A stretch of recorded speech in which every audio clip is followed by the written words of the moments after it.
Yeah, welcome. The topic we'll be discussing in this session is classical problems of synchronization. So basically we'll be discussing two problems, two classical problems of synchronization. The purpose of this particular problems is that why we are discussing this topic, why we are discussing the classical problems of synchronization. The need of this topic is that whenever a new solution to the critical section problem is introduced, whenever a new solution to the critical section problem is introduced, the correctness of the solution will be understood by applying to these problems. Okay. So whenever some researcher or some scientist or some engineer, when they propose a solution for the critical section problem, the correctness of that solution will be verified by applying on these problems. Okay. That is, initially when a solution is proposed, it might look like a perfect solution. But you should test whether it really satisfies all the requirements or not. So that can be done by testing the solution on these problems. Okay. So actually there are three problems are there, but we'll be discussing only two problems. One problem I'll be giving as a self-study that I want you to study by yourself. Okay. So these three problems are, the first is a bounded buffer problem, and the next is a readers and writers problem, and the third one is a dining philosophers problem. So here we'll be discussing the first problem and the third problem. This will be discussing the bounded buffer problem and its solution using semaphore, and also we'll be discussing dining philosophers problem and its solution using semaphore. Okay, so this is the agenda of this topic, and I want you to uh, study by yourself readers and writers problem. So this is something like a self-learning assignment, you can take it off. Fine. So let us start with bounded buffer problem. So bounded buffer problem in the sense, so it is basically uh, the it is here basically we'll be discussing the producer consumer problem which we discussed at the beginning of this particular topic. So so in the producer consumer problem, what happens in the sense, one process will act as a producer. One process, say we call it as P1. This P1 will act as a producer. Okay, I'll call it as PR. Okay. It keeps on produces something. Okay, and another process P2, this process will act as a consumer. This process P2, this will act as a consumer. That is, whatever the process P1 produces, this particular process P2 will consume. And there will be a queue, and there will be a queue or a buffer.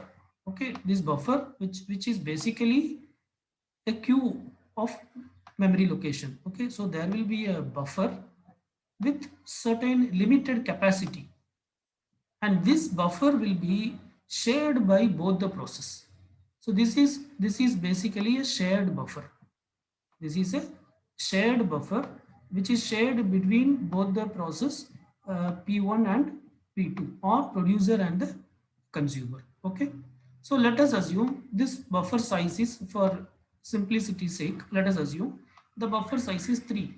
That is, the buffer can hold 3 items. So producer will check whether is there any space in the buffer to keep some entity or not.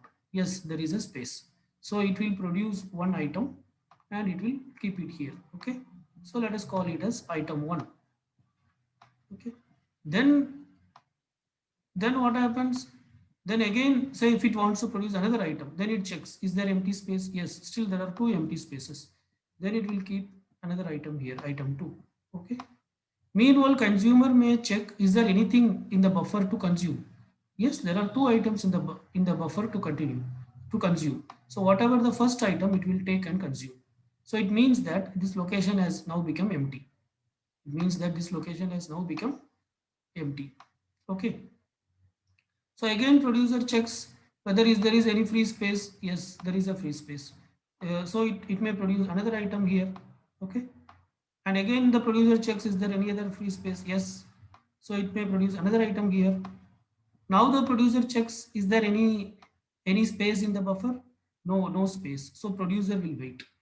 Okay, so here the thing is producer should wait if the buffer is full. Producer should wait when the buffer is full. Okay. Similarly, consumer checks is anything is there. Yes, I3. So it consumes I3 first. Then it checks is there anything is there I2. Yes, it consumes I2. Then it checks if anything is there. Yes, there is an item 4. It consumes that. Now again say consumer checks is anything is there in the buffer. Nothing is there in the buffer. So buffer is empty. Buffer is all the locations are now empty. There is nothing to consume. So if there is nothing to consume, in that case, the consumer should wait. So when nothing to consume, when there is nothing to consume, the consumer should wait. Okay. If the buffer is empty, the consumer should wait. If the buffer is full, the producer should wait. So now the buffer is empty. So producer can produce an item and he can keep here. Okay. So like this, it continues. Okay. So this is the bounded buffer problem. So this is a bound. Why we call it as a bounded buffer? Because the size is limited. So we call it as a bound. There is a bound on the size. There is a upper bound on the size of the buffer. It is not an unlimited buffer. The buffer can hold maximum only a certain amount of items. So this problem is called as a bounded buffer problem. Okay. So here the process when the buffer is full, producer should not produce any item and add it to the buffer. If it does that, then the item will be wasted. Okay. Similarly, consumer should not consume anything from the buffer when the buffer is uh, empty. Okay. And also another thing, this buffer is a shared resource. So if producer is producing an item, at that time consumer should not consume. So so this is buffer is a shared item or it is a shared resource. So it means what? This is a critical section. This buffer is a shared resource. So it means what? It is a critical section. So only one process can use this critical section at a time. If producer is using this critical section, then consumer should wait. Similarly, if consumer is using the critical section, then producer should wait. Okay. So these things should be ensured. Okay. The first is if producer is using the critical section, that is if the producer is using the buffer, shared buffer, then the consumer should wait. Similarly, if consumer is using the shared buffer, then the producer should wait. And producer can use the shared buffer only if there are some space in the buffer. And consumer can use the shared buffer only if the buffer is not empty. Okay, at least one item should be there in the buffer for the consumer to consume. The producer to produce, at least there should be one empty space in the buffer. Okay, so this is the requirement, or this is how the problem is defined. Okay, so this problem uses four variables. Okay, what are the four variables? N represents the size of the buffer. Okay, so n represents the size of the buffer. Okay, so this entire thing is the so n represents the size of the buffer. So this buffer can hold three items.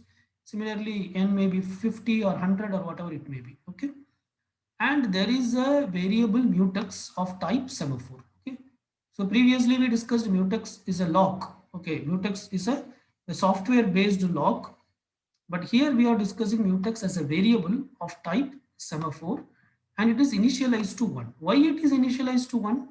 Because we have only one shared resource. Okay, so basically mutex will be initialized with the number of shared resource you have. Okay, if you have two buffers, if you have two buffers each of size n, then the mutex might be initialized with 2, but we have only one buffer, we have only one shared buffer.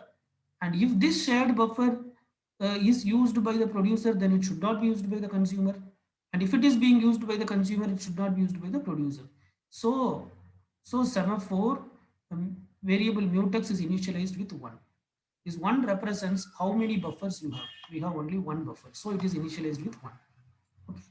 Then there is a semaphore value full, which is initialized to 0. Semaphore variable full, which is initialized to 0, because initially the buffer will be empty. Obviously initially the buffer will be empty.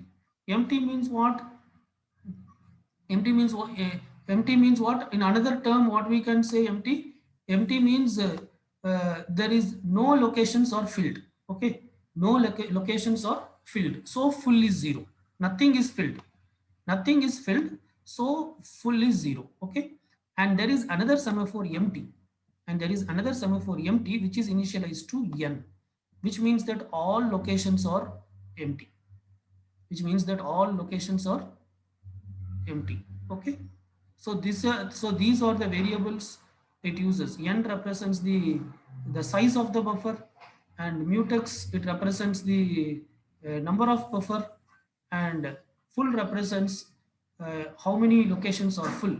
Initially nothing is full, so it is 0. Empty represents how many locations are empty. Initially all locations are empty, so it is n. Okay, so now the solution for this problem can be given using semaphores by using this logic. So this is the logic that will be used in the producer side. Okay, so the producer process will use this logic. What it does inside a do while loop, it is producing an item. It first produces an item. After producing, what it should do, it should keep it in the buffer. It should keep it in the buffer.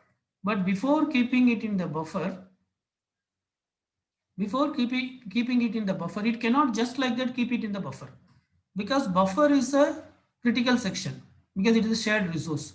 So before using the critical section, it should check whether other process, the consumer, is using the critical section or some other process is using the critical section or not. Okay, so what it does is, not only that, it should check two things. So before producing and keeping an item in the buffer, it should check two things. One is there at least one free space in the buffer to place the item or not? That one thing it should check. And the second thing it should check is somebody else is not using the buffer or not. Okay. So only if both the conditions are not satisfied, then only the producer can place the item in the buffer. The first condition is at least one empty space should be there. The second condition is somebody else should not be accessing the buffer at the same time. So what it does in the sense, it calls two. So basically, semaphore uses two signals, wait and two operations, wait and signal. Okay, so it performs a wait operation on empty. It performs a wait operation on empty. Okay, if empty is 0, if empty is 0, then this will keep on wait. It will keep on check until empty is not equal to 0. If empty is 0, then what does it mean? It means that there is no locations in the buffer to place the item. Okay, so here you can see initially empty is n. Why empty is n? Because all locations are empty. The buffer fully it is empty. But empty is 0 means what? If empty is 0 means, what does it mean? It means that there is no empty locations. It means buffer is full. Okay. So the wait, the producer calls a wait operation on empty. So if empty is 0, this operation will keep on wait, and it will perform a spin lock, and it will be keep on checking whether empty is becoming 1 or not. Okay, or empty is becoming greater than 0 or not. Whenever empty becomes greater than 0, then it will come to the next condition. Okay, because if empty is greater than 0, then it means that there is at least one location or at least some locations which are empty, and the producer can keep that item there. Okay, if it is 0, that it cannot keep anything. Okay, so it just spins if empty is 0. If empty is greater than 0, then it will come to the next statement. So next statement is what? Next again it calls, again the producer calls the wait operation on mutex. The wait operation on mutex. Okay. So mutex is basically a lock. Mutex is basically lock. So lock, if it is 1, it means, so if mutex value is 1, it means somebody else is already in the critical section, that is somebody else is already using the buffer. So it means that then producer cannot use the buffer right now. So if mutex is 1, then again it will keep on wait until it becomes 0. The moment it becomes 0, then it will enter the critical section. This is the critical section of producer. Okay, so before entering the critical section, it ensures these two conditions are satisfied. That is, empty is greater than 0 and the nobody else is in the critical section by performing a wait on mutex. Okay, then it enters the critical section. So in the critical section, what it does, it adds the next produced item to the buffer. Already it produced an item. Now it adds that item to the buffer. Okay. So, so but before adding the item,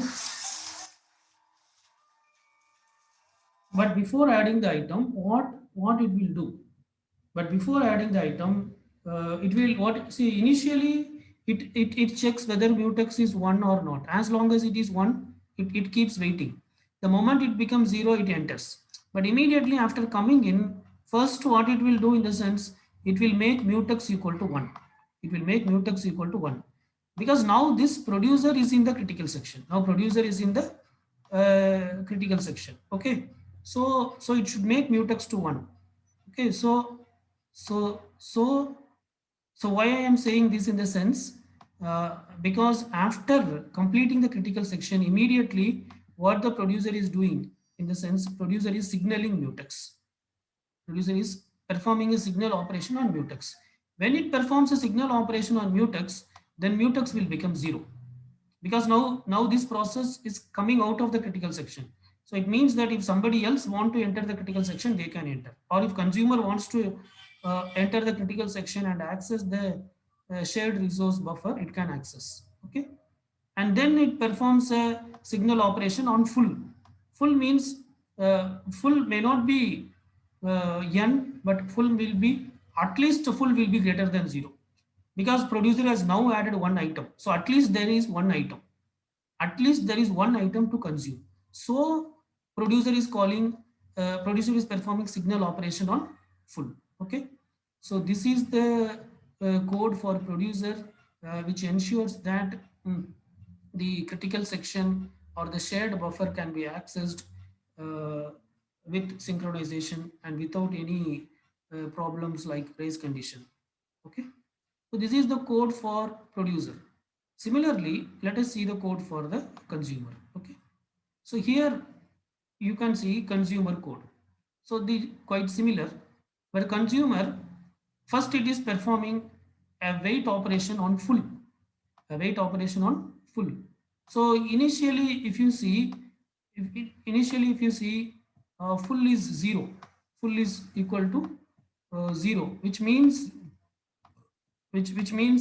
nothing is filled, all are empty. Okay, so if all are empty, then consumer cannot consume anything, there is nothing to consume.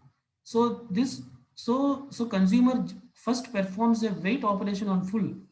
So the consumer will keep on wait until full is equal to 0. If full becomes greater than 0, then it will enter to the next stage. Okay, then it performs a wait on mutex. So mutex is a lock. If lock is 1, then it will keep on wait because somebody else is in the critical section. Maybe producer is in the critical section, so it will wait.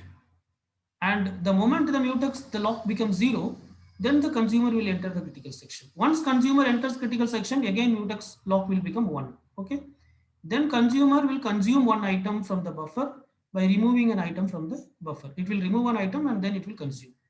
So this is the critical section of the consumer. Now consumer's job is over. So immediately it has to come out. So first it signals mutex. That is, it makes the lock to 0, which means now the critical section is free. If producer want to enter the critical section, the producer can enter. That is the meaning. Okay, and also it performs a signal operation on empty because it is consuming one item. It is consuming one item. So whatever the previous empty value, whatever the previous uh, empty value, that will be now incremented by 1. Okay, that will be now incremented by 1. Say initially, your say if n is equal to 5, if n is equal to 3, then initially empty will be 3, which means all three locations are empty. Okay, all three locations are empty. Say producer is adding one item. After producer had added one item, then empty will become 2. Then empty will become 2, which means two locations are empty, and one is free. Okay, now if consumer consumed that, then empty will again become 3. Okay, so that it is performing a signal operation on empty. Okay, so then it comes out, right? So this is the code for consumer. So this code basically it ensures that both producer and consumer can access the critical section without any issues like race condition, right? So this is about the bounded buffer problem, right? In the next session, let us discuss about dining philosopher's problem. Yeah, thank you.